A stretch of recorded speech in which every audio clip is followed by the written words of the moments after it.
never understand. I was one of the few to receive that so-called Medal of Honor. Freak, faggot, retard, words hurled down the staircase or whispered as I entered the classroom were inescapable. I know you called me dumb, but did you really think I was deaf as well? I began to think of myself as a water fountain, invisible until somebody needed me for a few seconds at a time. And I was proud of that because I saw myself as worth less than the bruises that you gave me. So it didn't matter that the attention I got only came from when you made up a song about my thunder thighs in the middle of class, or used me for target practice on the bus. 10 points for an arm, 20 for a head, 50 if you could get me to look up from whatever stupid book I was reading. No, none of that mattered, because I saw myself as a nothing, too far below the rest of you to ever have any significance. Because of you, I began to hate going to bed each night, because I knew for those few minutes before I fell asleep, I would have to face how awful I was. But even after all of this, I don't want your apologies. I've already forgiven you 10 times over, which, by the way, is 11 more than you deserve. No, all I want to do is to thank you. See, every time you pushed me down, I came up just a little bit higher than I'd been the day before. You gave me my self-confidence on the day I decided I will never, never let anyone treat me like that again. You saved my cousin's life on the day he came to me with tears in his eyes and scars on his arms, and I was able to tell him I knew exactly how he felt. You gave me my friends on the day I was kicked off of the umpteenth lunch table and decided to sit on the grass with those kids who were just a little bit different. Through your lies, your cruelty, and your humiliation, you taught me how to love, tell the truth, and stand up for what I believe in. And that is why, although I wouldn't wish any of this on my worst enemy, I wouldn't give it up for anyone in the world.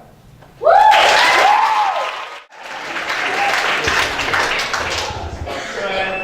This is a perspective poem from a dog's voice meant to a dog. All right, we need to talk because I think your bitterness and crazy is starting to get a little out of hand. Do you hear yourself when you sing? Everyone knows that you wrote the songs about our relationship, and there are some specifics that I'd like to point out, so we should probably talk about that. So, in your own words, see how Allie, with every piece of you, don't underestimate the things that will do. Okay, so we need to take a step back and breathe, okay? Because what we're talking about here is murder. I don't really plan on being murdered anytime soon. I understand that there's anger and frustration in there, but we need to tone it down because your cray-cray is taking over. Therapy is an option if you were by any chance wondering, because that's what you need. Murdering? No, let's not do that. Let's not do that together, okay? It's time to say goodbye, to turning tables. That's good! See, we're finally getting somewhere. You're not going to flip tables over out of anger anymore. Yay! Good for you, that's what I call progress.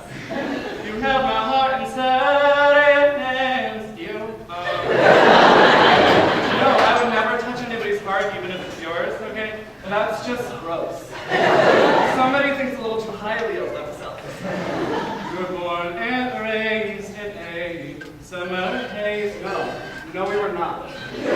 Maybe you were, but I was born in a hospital, and then my parents took me home to a house where I was raised there. I was not born and raised in the wild like some sort of animal. I'm pretty sure that you weren't either. And if you were raised in a haze like you swear that you were, wouldn't it not always be summer haze? Seasons do change. I always assumed that you were aware of that fact, but I mean, I also never thought you would use our private lives and most intimate moments to make millions, so I guess I can't assume anything anymore, can I?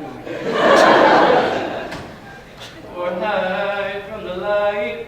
What light? Where is the light I'm hiding from exactly? Because I'm pretty sure that whatever light you're talking is about is all kinds of up in your head. Are you calling me a vampire or something? Because that's pretty much what I think you're calling me. And you know very well that we did have dates out in the sunlight, and as I remember it, I did not burn to death. So I would love it if you explained to me what evil light is so scary that I must cower in fear in its presence. Enlighten me, please.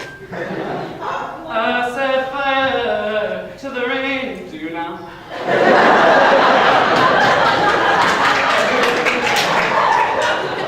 So every time it's raining, you're out there with your little lighter dancing around trying to catch fire to the rain, which is wet. Do you even realize what kind of nuts you're talking about.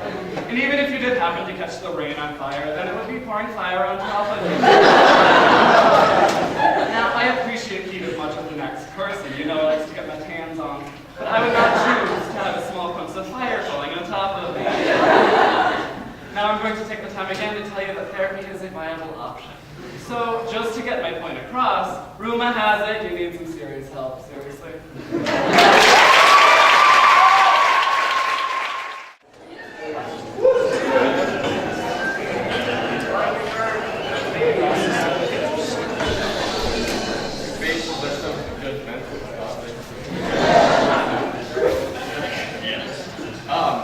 Alright, so this is a poem about coming of age, but it's not. It's called How to Meekly Suggest Things to Your Superiors.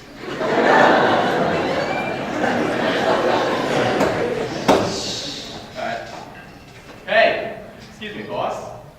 Slightly louder. Boss! Finally muster up enough courage to be loud and assertive. Hey! Hey, boss! Notice the boss's agitation as she's disturbed by that weird cashier with the stammering problem. Yes, Stephen, what? Quickly regress to your timid, lowly state. Hey! Despite your recent reticence, act excited, concerned with the well-being of this encounter. I mean, not every day the boss of all people listens to you, that weird cashier with the stammering problem. So make it count, buddy. Let your completely gratuitous, unnecessary, concerned but not concerned concerns shine. Bring home the bacon.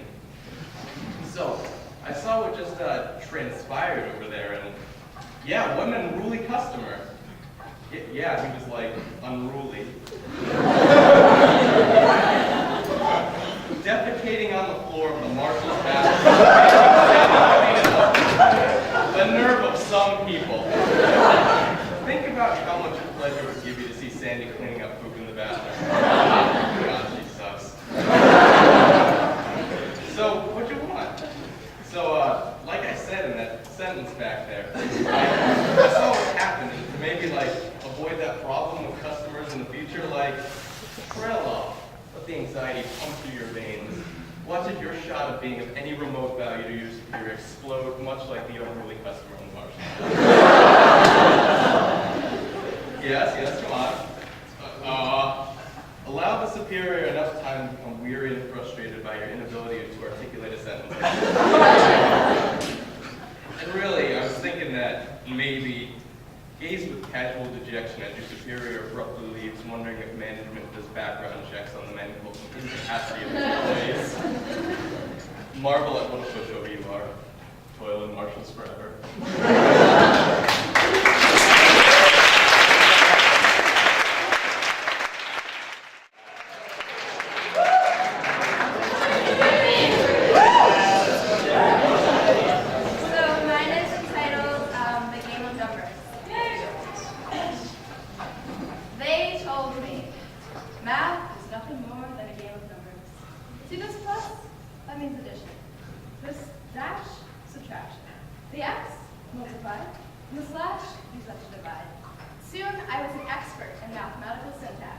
My mission, to find the answer that fit in a neat little box at the bottom of the paper, wrapped in 4 square corners and punctuated with a check mark.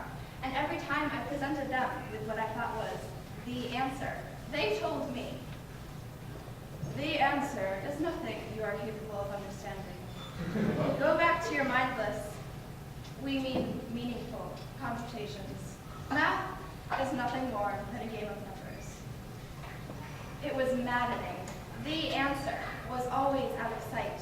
I was walking the endless path of a Mobius strip, tracing the linear path of a circle ending at the beginning. The answer was always one turn away from my grasp.